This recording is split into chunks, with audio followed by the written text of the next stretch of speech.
you've journaled enough so that you were able to put all of that on paper to create a book, right? So can you tell us a little bit about that book that you've wrote? Is that do you have Yeah. anything in there that is related to that story, to the difficulties that you've been through in your life? Yeah. So the book that I wrote is actually a fiction, which is a collection of 16 short stories. It does have certain parts of, what I have been through, but it's also about people I met in my life in person, and it's also about their story. So some of the things that are there in the book, so the first book, the first stories about a sinner becomes a saint at the gallows. So it's about someone who's committed a lot of sins, but is peaceful when when he's going to be when they're going to hang him because of all the crime that he did, because he follows his inner voice. So the book has that story. So that finds its resonance with me in the sense of, in the lowest phase of our life, if we are able to tune, to ourselves or to higher power, whomever we believe, whether we call it a higher self or we call it God, we so I can actually feel liberated, you know.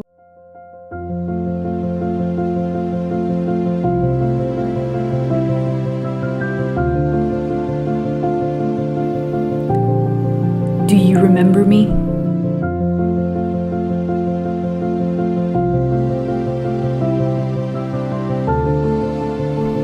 I am the part of you that is wise and alive, that is pure love and beyond your limiting mind.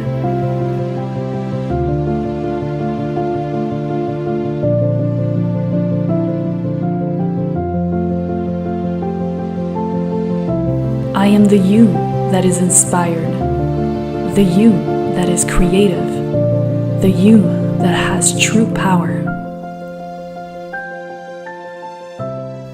Are you ready to remember you? Hello, and welcome to Remembering You, the show. I am your host, Elie La Liberté, and I am a published author of 2 spiritual books. And this show is associated with my new book, Letters from You to You Awaken Your Power Through Conversations with Your Higher Self. This show is about reconnecting to your power, the truth of who you really are. The guests on this show are authentic human beings who have stories to share with us about how they navigated through difficult challenges and illnesses, and also how they uncovered the higher part of themselves. May you feel inspired to go into your own healing journey and remember who you really are. Hi, everyone, and welcome to the show. Today, I have a very special guest. Her name is Veena Chugh, and she is a writer, just like me. It's really cool, and I'm super excited to hear all about her story and how she started to write. So, welcome, Veena, to the show. Thank you, Ellie. It's my honor to be here and to meet a writer, right? So we could call ourselves as a part of the same group or the same tribe. Yeah, exactly. And I just wanted to know, where are you from exactly? Because we had that conversation. I just wanted to let the people know where you're from and how did you arrive where you are right now. Okay, that's nice. So I'm basically from India, and you can say an Indian implant who is living in US from last 7 years. I came here, I got married, so my marriage got me here, and slowly this place has started growing on me. And presently, I'm just pivoting into new career. I had taken a caregiving break for some time. I'm just pivoting into a new career, but writing has always been a part of my journey through all these years in US as well. Perfect. So where are you exactly in the US? I live in a town called Conshohocken, which is close to Philadelphia. It's like 20 minutes drive from the downtown of Philadelphia. Perfect. Awesome. All right. So I just wanted to know a little bit about what your story is and how you've come to start writing. And I'm sure that there is something very interesting in the back story there. So yeah, so just go ahead and just share it with us. What inspired you to start writing? So here I would like to say, Ali, writing was accidental. There was a point in my life where I was very low, and I didn't really, feel the comfort to talk to anybody about it, even though, I was close to my family. It just felt that it was all bubbling inside me. It was bottling up. And what I did was that I would sit and scribble down on a piece of paper all the thoughts that I had. And most of these thoughts were very negative because, and I didn't realize I was in depression. But it was more like as if I was addressing to myself. And sometimes because I believe in God, so I would address it to God, but I was just writing all that was coming in my mind, right from how I was feeling, all the negative thoughts. And I, like I said, I didn't know I was in depression. But every time I wrote, somehow it just felt free. After, writing all those heavy thoughts I was having within me, and the minute I would pen them down, I would start feeling lighter. So I started doing this more frequently without realizing. Much later, like almost 2 decades after that or so, or I understood what I was doing was journaling. I didn't know then. I was a teenager. I was maybe like 18 or 19 years old. I was just doing it because I just couldn't hold it within myself. And that's how writing started. Wow, that's amazing. And why did you go into a depression? What do you think made you go into that depression? When did you realize that you were in a depression too? So I went in depression. I think it happened at the time when I was in love with someone and things did not work out. And my family was going through a financial crisis. So, there was no money even to buy food. And so here I was, thinking to, how do I come out of this situation? And can I start contributing by working and earning money and things like that? So I think these were two things because, I've started feeling low. And then most of the people whom I was with, all my friends, were nicely enjoying their college life. And that's an age when you are, also want to impress and, wear the best of the clothes. And at least for me, that's how I saw my life. But I didn't have money to express myself that way. And then I started comparing my life to other friends I had. And I'm like, oh God, they can go to all these fun places, they can dine out, they can spend money on buying dresses and shoes. And here I am just struggling. Even, as a family, we were struggling to make ends meet. And I think these were some of the reasons that started me feeling sad and depressed. um, it came to dawn on me 2 years later than that time period, when one day I decided to end it all. So that was the most difficult day of my life. But the way it happened is that I didn't choose to end my life. And there is another story around it. And I just chose that day to live. And I'm thankful today that, I made that choice to live because 25 years ago, when I made this choice and the life that I've had in the last 25 years, I'm absolutely grateful and thankful. So that's the story. Oh, okay. So you were ready to take your life back then. So yeah, your depression then was pretty bad if you went, that far. Um, Yes, yes. have you went through kind of like therapy after that? Did you self-taught yourself? Like what were your strategies to navigate that and to, to not go back into those suicidal thoughts and, you know. Yeah, so that's a great question. So one of the things was that I didn't know even till the time that, I didn't commit suicide. I really didn't know what my mental state was, but I did go and talk to my family in terms of that I was feeling very low. I just had all these thoughts, and I was taken to my family doctor, who then prescribed some sleeping pills because the onset had led to insomnia, and for days and months, I didn't sleep peacefully. So I was prescribed to take some sleeping pills, but just maybe like a very small dose. And then the family doctor suggested that I should pursue yoga. And I started pursuing yoga. And the teacher whom I met who was teaching me yoga. Uh, I I owe my life to her. I'm being very honest because she was deeply spiritual, and she taught me a very important lesson, which is about surrendering.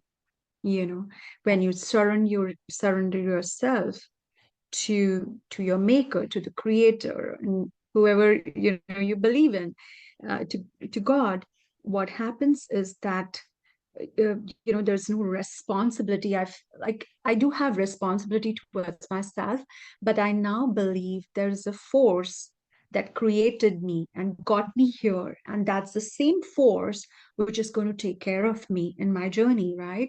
And that was a very deep message, and that found great resonance with me, and it kind of opened up. So every time I felt heavy, I just said, she taught me just the simple prayer that surrender to the will of God, like that. She would say that. And I would just say that prayer, and I say, I surrender myself. It's your will. It's your will. It would be like that. And that's how so my healing happened. I didn't do technically therapy as such, but yoga and practicing spirituality and, surrendering myself to the higher power, Mhm. started my recovery process, and, complemented with my writing, where I was always pouring down my thoughts. I think I would say that these were some of the coping strategies I had, which I realized were my coping. I mean, now when we talk about coping, I'm thinking that this is what I did to come out of that. Wow. Yeah, that's beautiful. And yes, of course, like yoga, meditation, they're all, strategies for us to be able to go and go deeper into ourselves and really remember who we are, right? And know that we have something that is bigger than ourselves, that is bigger than our circumstances as well. And it's beautiful that you were able to go and tap into that part of yourself through those modalities. And your writing as well. I mean, so you've been journaling for a long time, I can imagine, and now it came to kind of a book that we're going to be able to put in the description to see. But you've journaled enough so that you were able to put all of that on paper to create a book, right? So can you tell us a little bit about that book that you've wrote? Is that do you have Yeah. anything in there that is related to that story, to the difficulties that you've been through in your life? Yeah.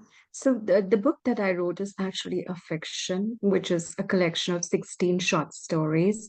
It does have certain parts of, what I have been through, but it's also about people I met in my life in person, and it's also about their story. So some of the things that are there in the book. So the first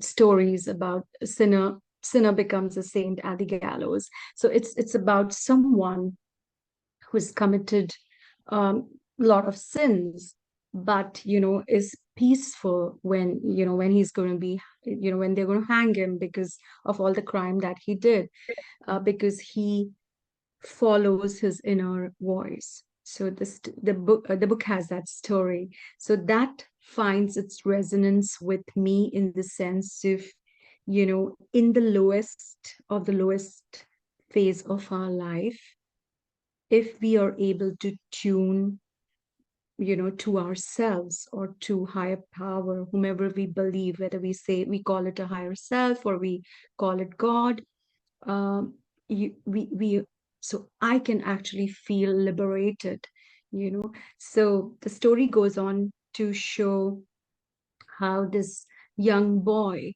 is feeling liberated, even though he knows that now they're going to hang him to death.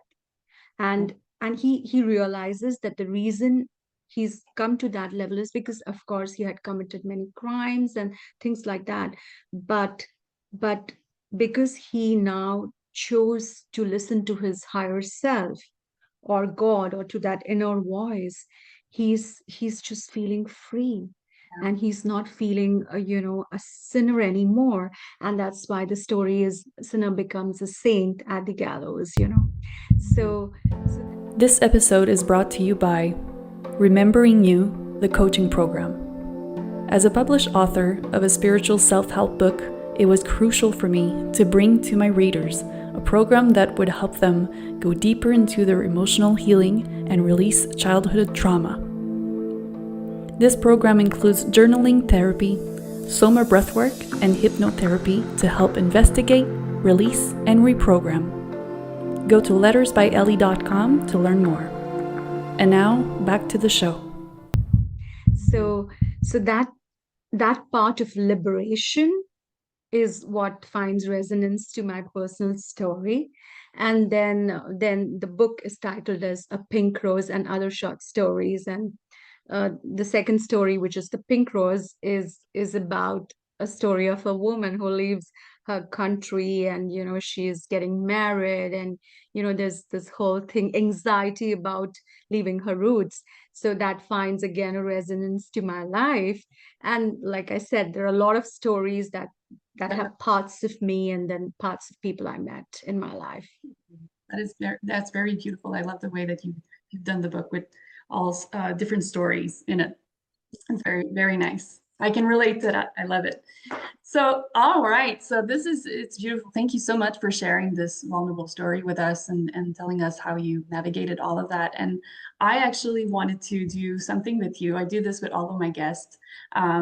So I've also written a book of 21 letters. They're all letters from, the perspective of your higher self that is speaking directly to you. And in all the letters, there is a title. So it's a subject that we can elaborate on. And I wanted to have your perspective on one of the letters. So I'm going to ask you to choose a number between 1 and 21. I would say 13 because that's my birthday date. So I choose 13. 13? Yes, 13? 13. Yes. All right. So I'm going to take the book. I don't know my letters by heart, so I have to go see what it corresponds That's to. perfectly fine. All right, so the number 13, number 13, that's cool, is I am your soulmate. So yeah, Oh, I'm interested to know about, throughout your journey, we all speak about, finding ourselves and having self-love. And that chapter is all about, yeah, I am your soulmate, which is telling people that, we're always looking outside of us to find our soulmate, but the soulmate is always ourselves, right? And we have to fall in love with us before we can fall in love with someone else. And it always has to be priority. So I wanted to have a little bit of your perspective on this, and how do you see yourself as the first love in your life? And I think you told me that you are married, right? So very yes. curious to see how this resonates with you throughout your own journey. So that's a beautiful question. Thanks for asking me that. So here I would like to say is that journey to self-love was not easy. It only evolved over the years, and I would say not in my teens, not in my 20s. It got better in my 30s, and now in my 40s. It's it's a space that I feel most comfortable in who I have become. And my thought here would be that loving myself is also a journey in itself. And there is always times when I know I start judging myself. Some things I don't do right, or assuming, our podcast and things like that. Maybe I will see it and like, oh, I could have done this, I could have done that, or things like that. Okay. And it happens every time. Or if I'm looking at my picture, if I'm looking at somebody else, or, that comparison starts. So it's, so here my thought to everyone is work on yourself every day, every time. So it starts with self-awareness. So every time I see myself that I'm not following that, I catch myself. Sometimes I'm not able to. Okay, it happens. It happens all the time. So, but I have learned not to beat myself up for it. I used to, but it's getting better. But there is always scope to improve. And the best journey that I think any individual can take is this journey to self. Mhm. And the minute we are in this journey, you keep, attaining some milestones and moving to the next one and next one. So you are competing with yourself. I'm competing with who I am today and how I want to see myself in the future. So, so that is the best competition to have. So that's the way I trick myself is, hey, I was like this yesterday, but, I've gotten better today. And this is where I want to go, because what that helps me, it saves me from a trap of comparing myself with other people, because there are people far more successful at this age doing so much of amazing stuff. But I have started telling myself that's okay. They are on their path and I'm on my own path. And you know what? It's not the end yet, right? This drama is continuing. I still have my part to play, and the best is yet to come. And every day I'm making an effort to become the best version of myself. So I would say work on yourself constantly. That's the best work that you can do, the self work and journey to yourself. The second thing is also to be you. Be you. uh, every situation, every person, everything that happens in our life is taking it away from us, because people want something from us. They want me to be, in a particular way, but I still have to maintain, who I am. Mhm. And I don't want that to be, diluted, because I have to fulfill so many things, my responsibilities, my roles. So it's a very interesting journey. You never get it, like it's never a place where you reach that, hey, this is where I've reached and it's done. No, it's a constant work in progress. So that's what I would say. Journey, loving myself. And then how did I find my love in my life is I've been through a series of relationships. I also went through a brief first marriage. And with all those experiences, and I'm thankful because I met all those people. They were a part of my journey. Each of those interactions and those relationships gave me something. Yes, there was a lot of pain involved, but it also shaped me into the person I am today, and I'm thankful for that.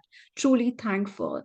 um, and then I realized at some point, I had this list who I would want to marry, right? He should be, of this qualification, that kind of a family, should be totally in love with me, and, all those things, those externals. When I went through these series of experiences, I realized that what is most important to me is a kind human being, because I am an egoistic person. I have my personality traits and they come in clash with other people. But the place where I will drop my guns is when a person has a golden heart. I will drop my ego for that person because I want to be. And thankfully, I met my man, and and it was like an arranged kind of situation, like an arranged marriage kind of a thing. But the thing was that when I met him and when we spoke, I just knew that this is the man, because of whatever we interacted, the quality of a conversation. And there did come a point when I was like, okay, we were going to say no to each other, and I almost said no to him. But when I did that, I just felt this chill inside me, which was like, oh my God, as if I was losing something, that. And then I said, no, I think this is the guy, because who he is the kind of a man I want in my life. And so even we go through, like, now we are married and we go through our phases. I'm ready to compromise and give up, in that, because of who he is, because of what he brings to the table. And if it was me 10 years, or we are married since 7 years now, 7 years, so if it was me like 15 years ago, that's not who I was. So if there were ego clashes, it was like, okay, you walk your way and I'm on my way. But for this man, I'm ready to give up, because of an amazing human being he is. And so I think having that clarity of what is important to you, like, it came after all the experiences I had, that I want to be with a person who's amazing and good human being and great by heart. Yeah, and you want to be And with. for that person, yeah, and for that person, I'm ready to do everything to be with him, right? And that's where I see myself in my relationship with my husband. Beautiful. It seems as though you've just attracted someone who is just like you, right? Who had the same. Absolutely.